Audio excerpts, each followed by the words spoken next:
আসসালামু আলাইকুম। আশা করি সকলে ভালো আছো। অনেকদিন পর হাজির হলাম একটি নতুন রেসিপির সাথে আর একটি নতুন পরিবেশের সাথেও।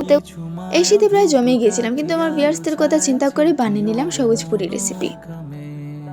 নিলাম লাউ পাতা আর কয়েকটি কাঁচা লঙ্কা। মশলার মধ্যে নিলাম রসুন, জিরা গুঁড়ো, লবণ, বেসন ও বেকিং সোডা। আটা বা ময়দা যা করে থাকবে ব্যবহার করে নেবেন, কোনো সমস্যা হবে না। সবশেষে নিলাম সাদা তেল। তারপর লাউ পাতাগুলিকে পিষে নিচ্ছি। যদি আপনাদের কাছে শিলপাটা না থাকে তাহলে গ্রাইন্ডার করে নেবেন, কোনো সমস্যা হবে না। তারপর সব উপকরণগুলিকে একসাথে মিশিয়ে নেবেন ভালোভাবে। আপনারা চাইলে এতে পেঁয়াজ গুঁড়ো, লঙ্কা গুঁড়ো, হলুদ গুঁড়ো যা ইচ্ছা মিশিয়ে নিতে পারেন, এতে স্বাদ হবে না। তারপর উপকরণগুলিকে মিশিয়ে নিয়ে নর্মালভাবে, আমার মতো জাদু দেখানোর প্রয়োজন নেই।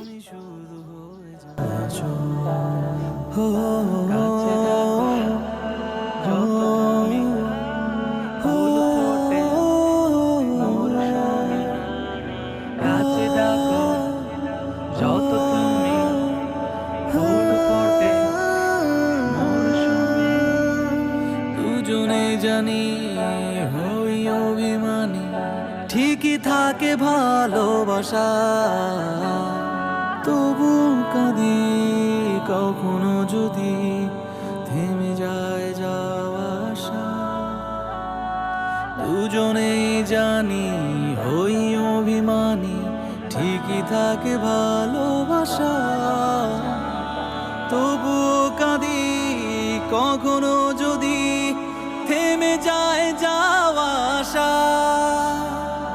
খয়ে চাই তত অভিমানে যত, ডুবে যাস নীরবে অত। তোর দূরে যাওয়া লাগে বিরহী হাওয়া, আমি শুধু হয়ে যায় অচল।